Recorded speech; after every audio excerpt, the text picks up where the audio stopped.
आज हम देखते हैं सेकंड यूनिट जो है हमारा सेकंड लॉ ऑफ थर्मोडायनेमिक्स, उसके कुछ न्यूमेरिकल सॉल्व करके। जब भी हमारे पास क्वेश्चन आता है एग्ज़ाम में तो हम सबसे पहले हमारे दिमाग में आता है कि ये क्वेश्चन हमने कहाँ देखा है, कहाँ पढ़ा है। फिर आप उसको याद करने लग जाते हो कुछ इस तरीके से, है ना, कि वो क्वेश्चन मैंने कहाँ पे सॉल्व किया है, अरे ये डेटा तो मुझे ध्यान में था नहीं। इस तरीके से अगर करोगे तो आपका क्वेश्चन गलत हो जाएगा। आप जैसे ही क्वेश्चन पढ़ो, क्वेश्चन पढ़ने के बाद तुरंत आपका जो दिमाग है वो कुछ इस तरीके से दौड़ना चाहिए, ठीक है, कि ये क्वेश्चन तो मुझे, अरे ये तो इस फॉर्मूले से बनेगा, तुरंत फॉर्मूला लगा, इनपुट रखे और आउटपुट आपका निकल कर आ गया। तो अब प्रॉब्लम्स को कैसे हमको सॉल्व करना है, प्रॉब्लम्स कैसे डील करनी है, वो हम एक एक न्यूमेरिकल बना के देखते जाते हैं। Cyclic heat engine operates between a source temperature 800, sink temperature 30. What is the least rate of heat reaction per kilowatt net output from the engine? तो यहाँ पे क्वेश्चन किस चीज़ का है, हीट इंजन। तो सबसे पहले हम एक अरेंजमेंट बना देंगे यहाँ पे हीट इंजन का। तो हीट इंजन का अरेंजमेंट कुछ इस तरीके से बनता है।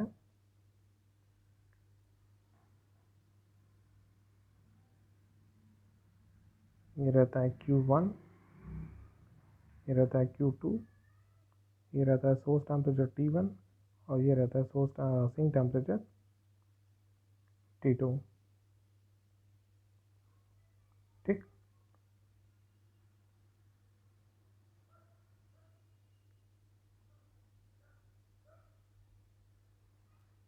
This is the source temperature T2। तो जब हम अब उसके बाद क्या करेंगे, गिवन डेटा रखेंगे। तो गिवन डेटा हमारा क्या है, T1 is equal to 800 degree centigrade. जो डिग्री सेंटीग्रेड है उसको तुरंत आपको केल्विन में चेंज करना है, 1073 केल्विन, ठीक है, 273 ऐड करके।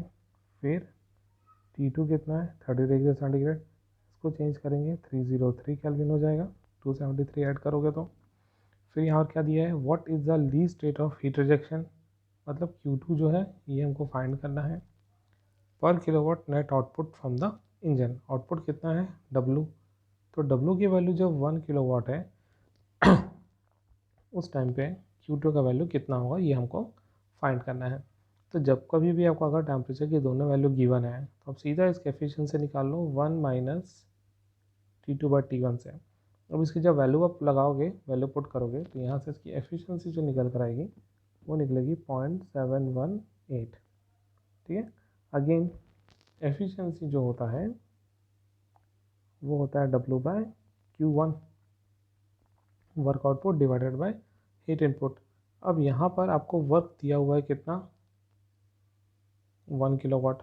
तो W की वैल्यू 1, एफिशिएंसी की वैल्यू गिवन है, तो यहाँ से जो Q1 आएगा, Q1 कितना आएगा, efficiency into work done, sorry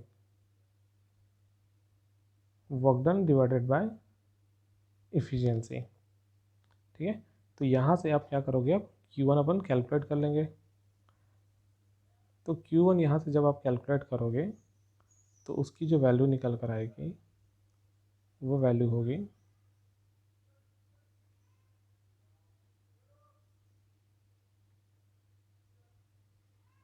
1.392 kilowatt. And again input is equal to output से देखेंगे तो Q1 इनपुट है is equal to Q2 plus W। तो यहाँ से जो Q2 आ जाएगा वो आ जाएगा Q1 माइनस W। Q1 की वैल्यू है 1.392, W की वैल्यू है 1, तो Q2 आ जाएगा 0.392 किलोवाट। ये आपका Q2 का वैल्यू आ जाना है। ठीक है, अब देखते हैं second question. A domestic food freezer maintains a temperature of -15 degree centigrade. Ambient temperature मतलब हो गया उसका atmospheric temperature at 30 degree centigrade. तो ये किसके लिए है, डोमेस्टिक फूड फ्रीजर। फ्रीजर मतलब हो गया आपका रेफ्रिजरेटर। तो पहले हम एक यहाँ पे रेफ्रिजरेटर का अरेंजमेंट बना देते हैं।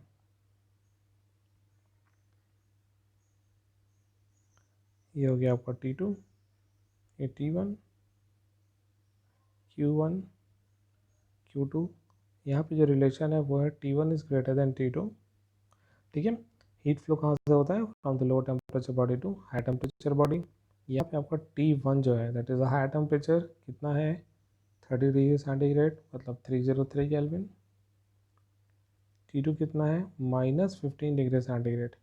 -15 डिग्री सेंटीग्रेड को जब आप कन्वर्ट करोगे केल्विन में तो हो जाएगा 258 केल्विन। इतना फिर लिखा है heat leaks into freezer at continuous rate of 1.75 kilo joule per second. इसका मतलब यहाँ पे क्या दिया heat leaks into the freezer that is Q2। तो यहाँ पे आपको क्या दिया है Q2 के वैल्यू है 1.75 kilo joule per second. What is the least power necessary to pump this heat out continuously, मतलब हमको यहाँ पे W का वैल्यू फाइंड करना है। ठीक है, अब इसको किस तरीके से अपन देखेंगे। तो पंप रेफ्रिजरेटर केस में हम निकालते हैं COP ऑफ REF अपॉन नीचे क्या रहता है temperature difference T1 minus T2। ऊपर कौन सा टेम्परेचर रहेगा चूँकि रेफ्रिजरेटर है तो हम कहाँ देखेंगे लोअर टेम्परेचर कितना हमारा T2 की वैल्यू कितनी है यहाँ पे 258 और T1 की वैल्यू कितनी है 303। तो यहाँ ऊपर जाएगा T2। अब यहाँ से आप निकालोगे COP। ठीक, तो यहाँ पे COP की कुछ एक वैल्यू निकल कर आएगी। कैलकुलेशन में आप लोगों के लिए छोड़ रहा हूँ, कैलकुलेशन आप यहाँ पे करके देखना है कि कितना आता है। Then again COP of REF is again equal to cooling effect upon work done. तो COP के लिए आप यहाँ से कैलकुलेट कर लिए हो। ठीक है, क्योंकि भाई आपको 1.75 गिवन है, यहाँ से आप W निकाल सकते हो।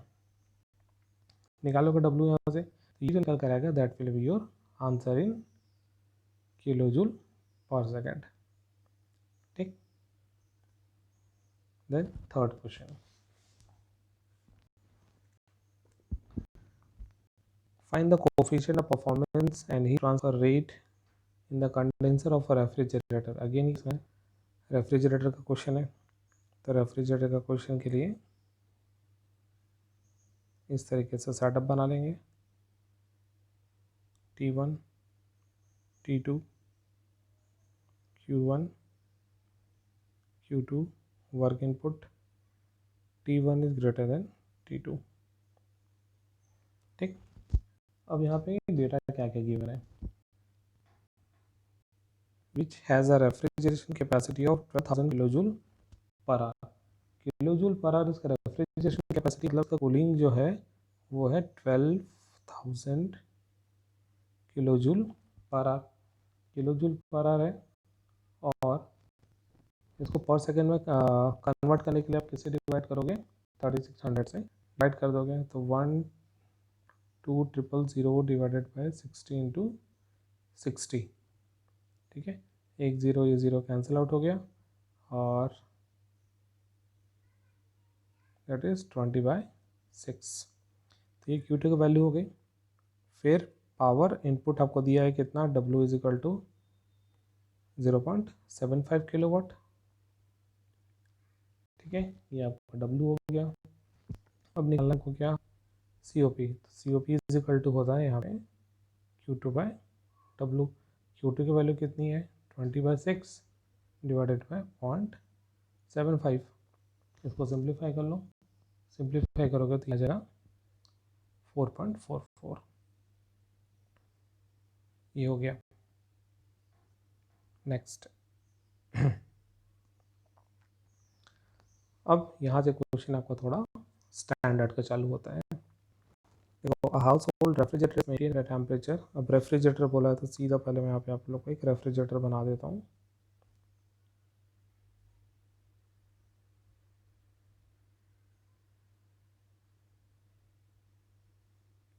टेम्परेचर देखो कितना कितना दिया है 2 डिग्री सेंटीग्रेड और 30 डिग्री सेंटीग्रेड।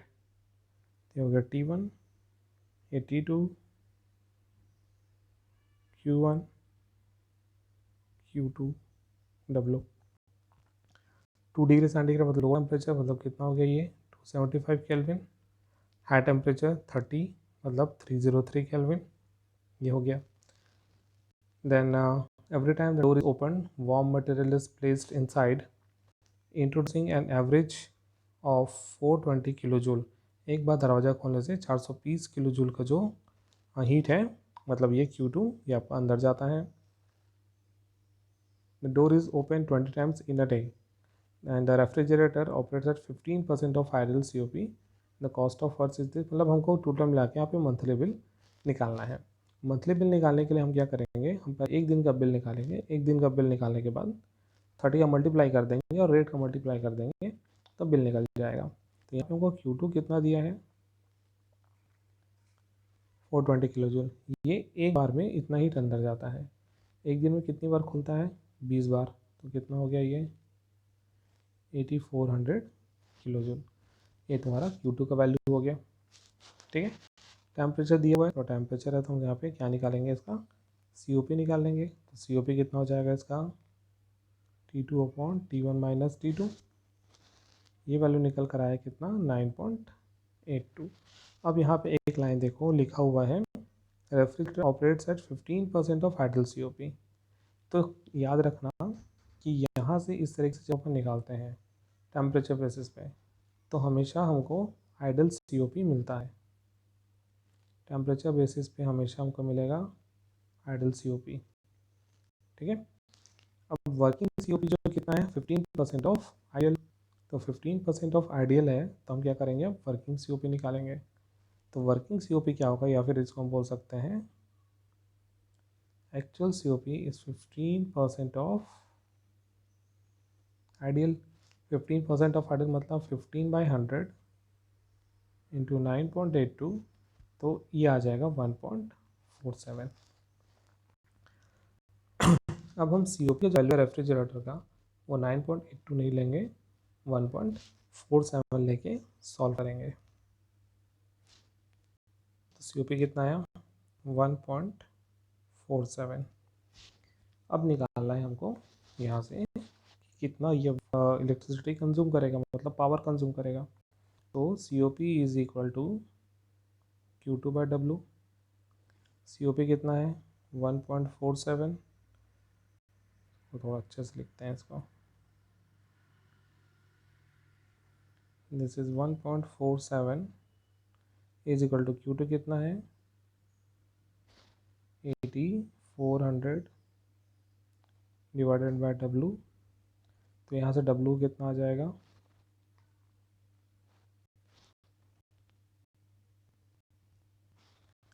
कैलकुलेट करो, 8400 डिवाइडेड बाय 1.47, तो ये आ जाएगा 5714.29 किलो जूल। अब यहाँ पे कॉस्ट देखो पर किलोवाट आवर में दिया है। ठीक है, पर किलोवाट आवर में इसको कन्वर्ट करने के लिए हम क्या करेंगे, 3600 से डिवाइड कर देंगे। तो डिवाइड करने से हमको मिलेगा, अच्छा ये तो वर्क में कन्वर्ट हो गया। अब हमको जब बिल निकालना है, तो बिल निकालने के लिए अपन क्या करेंगे, ये टोटल कंजम्पशन हो गया, टोट इंटू 30 डेज इंटू रेट कितना है 2.5, ये एक दिन का रेट है। तो यहाँ से आप टोटल जब बिल निकालोगे तो बिल निकल कर आ जाएगा 118.8 रुपीज़। ठीक, द नेक्स्ट,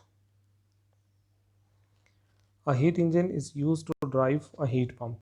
मतलब यहाँ पे अब आपका इंजन पंप दोनों आएगा।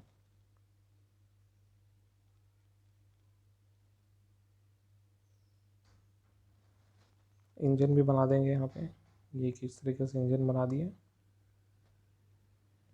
ये क्या कर रहा है, हीट पंप को ड्राइव कर रहा है। हीट पंप को ड्राइव करने का मतलब ये होता है कि हीट इंजन का जो आउटपुट है वो पंप के लिए इनपुट का काम करेगा, ये इसका मतलब होता है। ठीक, अब यहाँ पे और क्या लिखा हुआ है, the heat transfer from the heat engine and from the heat pump are used to heat the water circulating through the radiator of a building. इसका मतलब क्या हुआ कि जो हीट इंजन का हीट ट्रांसफर हो रहा है वो, और हीट पंप का हो रहा है वो, दोनों एक ही जगह पे जा रहा है। मतलब कहाँ पे, रेडिएटर ऑफ अ बिल्डिंग। मतलब क्या हुआ कि इंजन का जो आउटपुट है और पंप का जो आउटपुट है वो हमारा एक ही जगह पे जा रहा है वो। तो हमको डायग्राम थोड़ा सा चेंज करना पड़ेगा। डायग्राम चेंज करेंगे तो किस तरीके से बन जाएगा, इस तरीके से कि इंजन का आउटपुट और पंप का आउटपुट दोनों एक ही जगह है। तो ये हो गया आपका T1, this is T2, T3। इस रिलेशन का यहाँ पे तो ऐसे ही आपको मेंशन नहीं करना है, बट बता देता हूँ। T1 is greater than T2 है और T2 is less than T3। T2 is greater than T3 from the low temperature body to high temperature pump के केस में। ठीक है, हालांकि इसका काम नहीं आना है कुछ। और हमको क्या दिया है, efficiency of engine is 27% and COP of pump is 4। Evaluate the ratio of heat transfer to the circulating water. अब यहाँ पे कितना कितना इसको मेंशन कर देते हैं। इसको लिख लेते हैं हम Q1, इसको लिख लेते हैं Q2, इसको लिख लेते हैं Q4, इसको लिख लेते हैं Q3 और Q4। अब हमको निकालना है heat transfer to the circulating water. कितना जा रहा है यहाँ पे, Q2 प्लस Q4 जा रहा है to the heat engine, to the heat engine, heat transfer to the heat engine. मतलब ये रेशियो हमको कैलकुलेट करना है। ठीक है, Q2 plus Q4 divided by Q1। Q2 plus Q4 क्या, heat transfer to the circulating water, और Q1 क्या है, heat transfer to the heat engine. अब हम क्या करते हैं, एफिशिएंसी कितनी है, 27%, मतलब देते हैं 0.27। एफिशिएंसी जो होता है वो हमेशा 100 के फॉर्म में रहता है, तो अगर 27% है तो उसको 0.27 लिखोगे। तो एफिशिएंसी क्या होती है, work upon heat input is equal to 0.27। तो यहाँ से Q1 का रिलेशन निकल कर आया 3.7 W। इसको अपन क्या लिख सकते हैं, Q1 is equal to W by 0.27। Q1 is equal to 3.7 W आ गया। इसी तरीके से अब हम क्या करेंगे, नेक्स्ट COP के लिए देखेंगे। COP ऑफ पंप पे हम क्या करते हैं, हाई टेम्परेचर पे कॉन्सेंट्रेट करते हैं। हाई टेम्परेचर कौन सा होगा, ये हमारा हाई टेम्परेचर होगा, क्योंकि फ्लो जो है वो लोअर टेम्परेचर से हाई टेम्परेचर पे जाता है। ठीक, तो ये क्या हो जाएगा, Q4 बाई W। COP की वैल्यू कितनी है, 4 is equal to Q4 by W।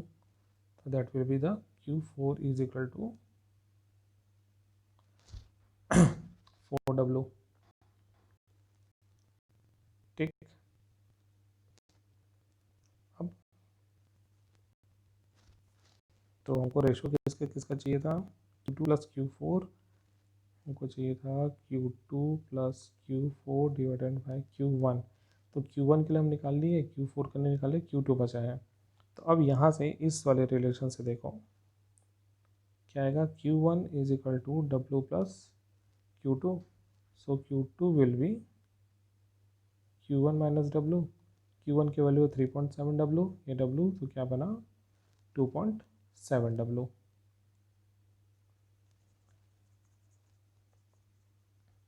अब उसके बाद रेशियो निकाल लेंगे। तो heat transfer to the circulating water कितना है, Q2 plus Q4 to the heat transfer to the heat engine is Q1।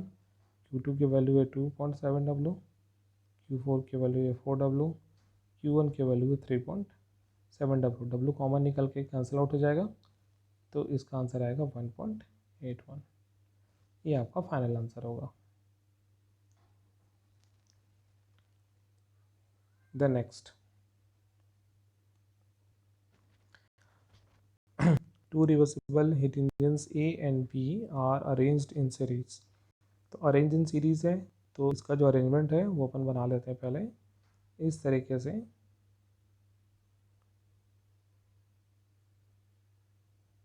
ये हमारा डायग्राम बन जाएगा।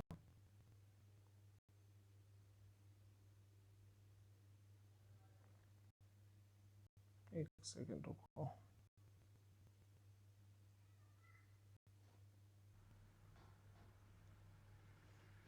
तो अरेंजमेंट नंबर बनाते हैं। एक हीट इंजन, इससे लगा हुआ है दूसरा हीट इंजन, ये हो गया। ये है हमारा engine A, This is engine B, temperature T1, temperature T3, intermediate temperature T2. A rejecting heat directly to B, मतलब यह लिखा होगा ना A rejecting heat directly to B, तो यहाँ पे पहले हीट का भी फॉर्म अपन लिख लेते हैं. This is Q1, Q2 and Q3. तो A जो है रिजेक्ट कितना कर रहा है, Q2 रिजेक्ट कर रहा है, जो B के लिए इनपुट का काम करेगा. A रिसीव्स 200 किलो जूल, मतलब A का जो वैल्यू है दैट इज 200. ये यहाँ से आ जाएगा तुम्हारा WA, यहाँ से हो जाएगा WB. A receive 200 kilo joule from temperature 421, तो 421 यहाँ पे अपन लिख देते हैं. 421 को जब कन्वर्ट करेंगे तो वो आ जाएगा 694 kelvin from a heat source while engine B is in communication with a cold sink at a temperature 4.4. मतलब ये वाला जो टेम्परेचर है ये दिया है 277.4 kelvin. If the work output of A is twice of B, मतलब WA is equal to WB into 2. ये हमको कंडीशन दिया हुआ है. तो जब भी सीरीज में क्वेश्चन आता है तो सबसे पहले हमको क्या निकालना है, इंटरमीडिएट टेम्परेचर निकालना है. इंटरमीडिएट टेम्परेचर निकालने के लिए मैं बताया था कि अगर वर्क सेम रहा है तो अर्थमेटिक में निकालते हैं, अगर एफिशिएंसी से होता है तो ज्योमेट्रिक में निकालते हैं. बट यहाँ पे कंडीशन दूसरा है, WA is equal to 2 into WB. तो WA कितना हो गया, Q1 minus Q2 is equal to 2 into Q2 minus Q3. Then इसको सिंप्लीफाई करते हैं, Q1 upon Q2 minus 1 is equal to 2 1 minus Q3 by Q2.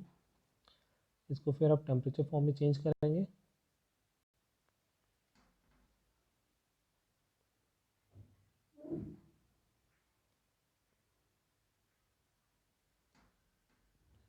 तो ये आ जाएगा T1 by T2 plus 2 into T3 by T2 is equal to 3. So T1 plus 2 into T3 divided by 3 is equal to T2. ये आपका आ गया intermediate temperature के लिए formula. क्योंकि कंडीशन चेंज है इसलिए यहाँ पे फॉर्मूला भी चेंज हो जाएगा. ठीक है. अब इस T2 का जब हमको वैल्यू फाइंड करना है तो T2 का वैल्यू कैसे फाइंड करोगे, T1 की जगह रखोगे 694, T3 की जगह रखोगे 277.4 और इसको जब सिंप्लीफाई करेंगे तो T2 का जो वैल्यू निकल कर आएगा वो वैल्यू निकलेगा 416.27 केल्विन, या इसको डिग्री सेंटीग्रेड में अगर दिखाना है तो 143.27 डिग्री सेंटीग्रेड.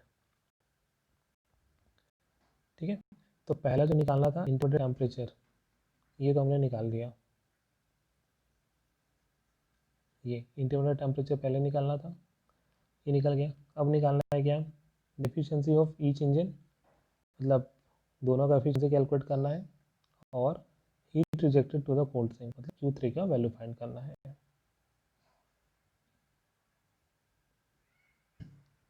तो पहले हम निकाल लेते हैं efficiency of A 1 minus T2 by T1, 1 minus 416.27 divided by 694, यहाँ से आ जाएगा 0.4. Again efficiency of A is equal to WA by Q1. Efficiency की वैल्यू आपके पास है, Q1 की वैल्यू आपके पास है 200, तो यहाँ से WA का वैल्यू आ जाएगा 80 kilo joule and WB will be 40 kilo joule, क्योंकि B जो है ना, इसका B का जो डबल है वो WA के इक्वल है. क्वेश्चन की कंडीशन है ये. ठीक. तो Q2 कितना हो जाएगा, Q1 माइनस WA इज 120. तो Q3 कितना हो जाएगा, Q2 minus WB is equal to 120 minus WB 40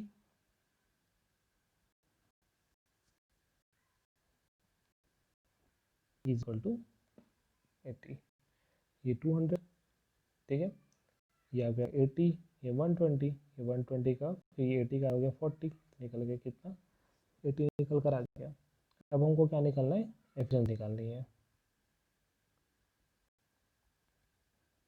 निकल गया था 40, उसका निकालेंगे efficiency of B 1 minus T3 by T2। T3 की वैल्यू कितनी है 277.4, T2 की वैल्यू है 416.27, तो यहाँ से एफिशिएंसी ऑफ बी निकल कर आ जाएगा 33.36%। एफिशिएंसी ऑफ ए निकला 40% और Q3 निकला 80 किलो जूल। तो 1 2 3 ये इसके तीनों आंसर हो गए। अब ये जो क्वेश्चन है, ये क्वेश्चन आपको एग्जाम में पूछा जाता है, ठीक है, तो इसको थोड़ा ध्यान से देखेंगे। इसमें भी क्या है, heat pump working on Carnot cycle, reservoir है 5 and 60। The heat pump is driven by a reversible heat engine which takes heat from the 840 and reject to reservoir at 60। मतलब देखो यहाँ पे 60 डिग्री जो है ये आपका पंप और इंजन दोनों के लिए कॉमन हो गया। Heat engine also drives the machine that absorbs the 30 kilowatt power. अब इसका अरेंजमेंट किस टाइप से बनेगा, पहले मैं अरेंजमेंट बना देता हूँ फिर समझाता हूँ।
अब इस क्वेश्चन को मैं बहुत शॉर्ट में आप लोग को समझाऊंगा, सोल्यूशन आपको ही बनाना है।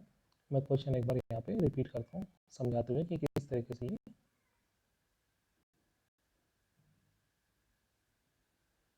काम कर रहा है, किस तरीके का क्वेश्चन है। Heat pump 5 degree centigrade 60 degree centigrade, तो ये हीट पंप हो गया। हीट पंप काम कर रहा है 5 डिग्री सेंटीग्रेड और 60 डिग्री के बीच में, which is driven by a reversible heat engine which operating between the 840 and 60। तो इंजन जो है वो 840 और 60 के बीच में काम कर रहा है। मतलब 60 का क्या रिजर्वायर यहाँ पे कॉमन है, तो दोनों के लिए यहाँ पे कॉमन रिजर्वायर यहाँ बनाई थी, जैसे कि इसके पहले वाले क्वेश्चन में बनाए थे, ठीक है। रिजेक्ट ये हो गया। The reversible heat engine also drive the machine that absorbs 30 kilowatt. तो ये इंजन का जो आउटपुट है ये आपका पंप को भी ड्राइव कर रहा है और एक मशीन लगी है उसको भी ड्राइव कर रहा है।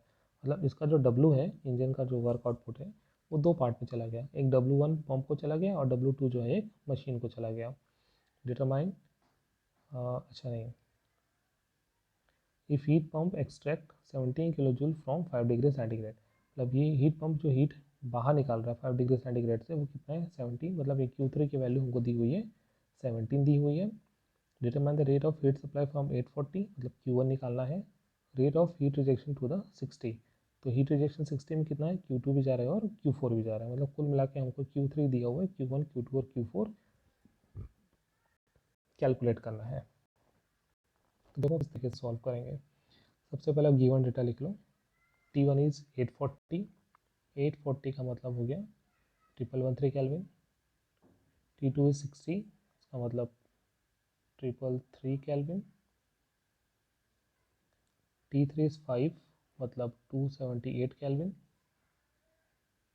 Q3 is 17 kilo joule per second, kilo joule per second मतलब किलोवाट। और W2 is equal to 30 kilowatt. ठीक है, ये आपका गिवन डेटा हो गया।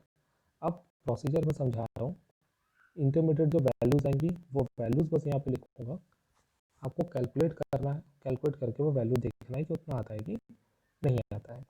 इस टाइप का जब भी क्वेश्चन आए तो हम क्या करेंगे, इसको दो पार्ट में डिवाइड कर देंगे। इमेजिनरी लाइन है ना, ऐसा बनाना नहीं है।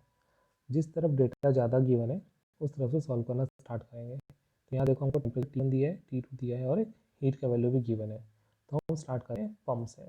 तो पंप से जब स्टार्ट करेंगे तो कभी भी जब स्टार्ट कर रहे हो तो सबसे पहले COP निकालना। COP के लिए आपके पास दोनों टेम्परेचर गिवन है, दोनों का टेम्परेचर से आप COP निकालोगे तो COP निकल कर आएगा 6.05। अगेन COP का जो फॉर्मूला होता है वर्क और हीट के केस में, तो यहाँ पे क्या आ जाएगा Q4/W2, सॉरी W1। ठीक, हीट पंप के केस में हाई टेम्परेचर पे कॉन्सेंट्रेट करें और उसके करस्पॉन्डिंग हीट, तो ऊपर ये हो गया, नीचे वर्क है, वर्क कितना है W1, तो W1 आ गया।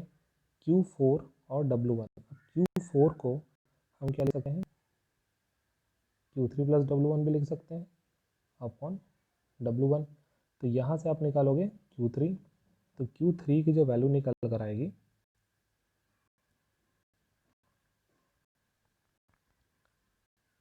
Q4 की वैल्यू निकल कर आएगी, वो निकलेगी 20.36, ये निकल गया। ये आपको 17 दिया हुआ है, ये 20 निकला।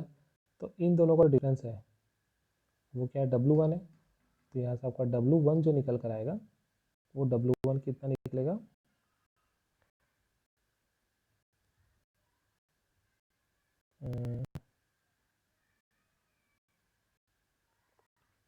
कैलकुलेट,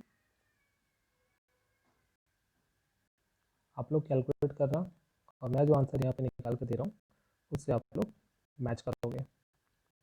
तो ये निकल आएगा 3.36। ठीक, COP के वैल्यू पास है, Q3 आपको दिया हुआ है, W1 नोन है, W1 आपको कैलकुलेट करना है। ठीक है, W1 आएगा 3.36, ये निकल गया। इन दोनों को ऐड करेंगे, इन दोनों को, तो आपको Q4 निकल कर आएगा। ये Q4 हो गया, ये आपका W1 हो गया। ठीक है, इसके बाद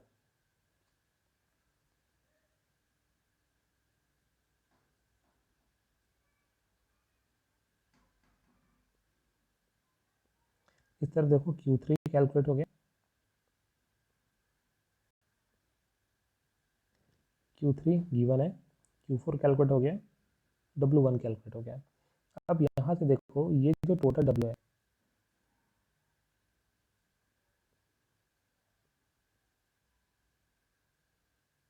ये जो टोटल W है, that total W is equal to कितना, W1 + W2। W1 कितना निकला 3.36, W2 30 हो गए, तो W की वैल्यू कितनी हो गई 33.36।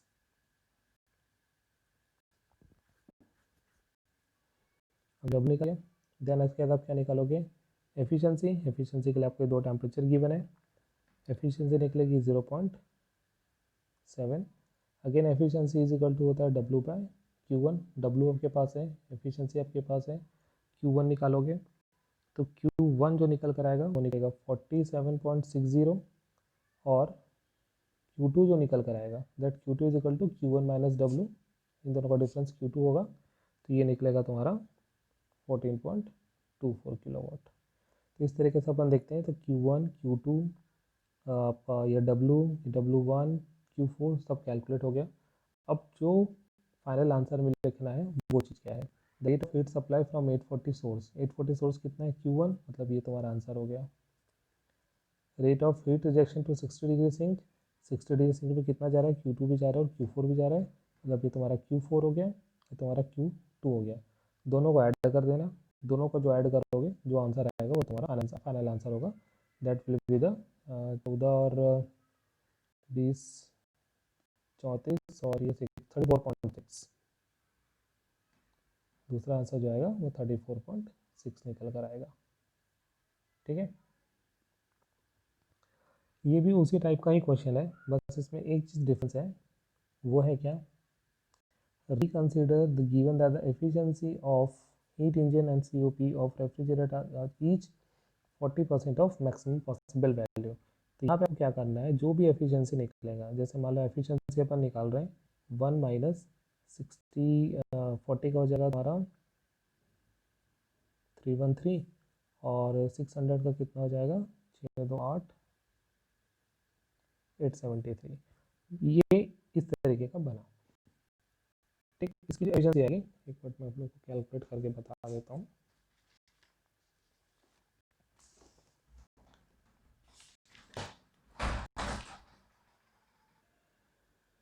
तो इसका एफिशिएंसी आएगा 0.642। अब यहाँ पर ये बोल रहा है कि efficiency of heat engine and COP of refrigerator each 40% of maximum possible. तो अभी थोड़ी देर पहले मत बताया था कि टेम्परेचर बेसिस पे जो भी निकलता है that will be the maximum efficiency हो या मैक्सिमम सीओपी हो, जो भी आइडल सीओपी मैक्सिमम सीओपी सब उसी को बोलते हैं। ठीक है, तो अच्छा, और दूसरा जो निकलता है वर्क हीट के रिस्पेक्ट में जो निकलता है वो निकलता है तुम्हारा वर्किंग या फिर एक्चुअल निकलता है। ठीक है, तो अब क्या बोला 40% बोला, तो अब हमको निकालना है यहाँ पे एफिशिएंसी वर्किंग। वर्किंग कितना है 40% मतलब 0.4 इंटू आप ऑफ किसका मैक्सिमम पॉसिबल कितना निकला है 642। तो यहाँ से जब निकालोगे तो इसकी एफिशिएंसी कितनी आएगी। अब जब नया कैलकुलेशन आप करोगे ना, सेकंड कैलकुलेशन जब करोगे रिकंसिडर करके, तो एफिशिएंसी की जगह आप कितना रखोगे 0.642 की जगह रखोगे 0.4 इंटू 0.642। ठीक है, ये एफिशिएंसी रखना है। सेम उसी तरीके से पहले जो सीओपी आता, पहले आपका जो सीओपी आएगा वो आएगा 4.22 आता, किस किस टेम्परेचर के साथ 40 और -20 के साथ।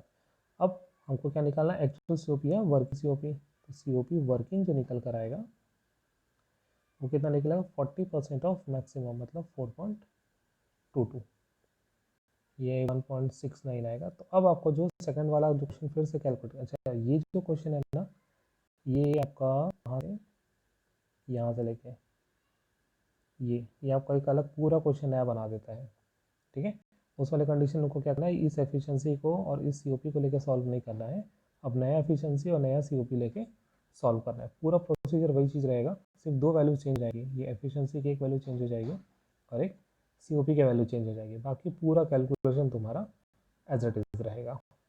ठीक है, इसलिए हम कर रहे हैं क्योंकि यहाँ पर क्लास में कंडीशन दिया है कि कंडीशन क्या है, given that the efficiency of heat engine and COP of refrigerator are 40% of maximum possible। तो जो भी एफिशिएंसी और सीओपी निकलेगा उसका आपको 40% लेना है। 40% लेने के बाद रिकैलकुलेशन करना है। ठीक है, अब इतना जब न्यूमेरिकल आप लोग बना लोगे तो आप लोगों का जो दिमाग है वो कुछ इस तरीके से रहना चाहिए कि भैया हमसे क्वेश्चन तो सब बन गए। ठीक है, अगला जो भी डाउट रहेगा वो हम लाइव सेशन में देखेंगे।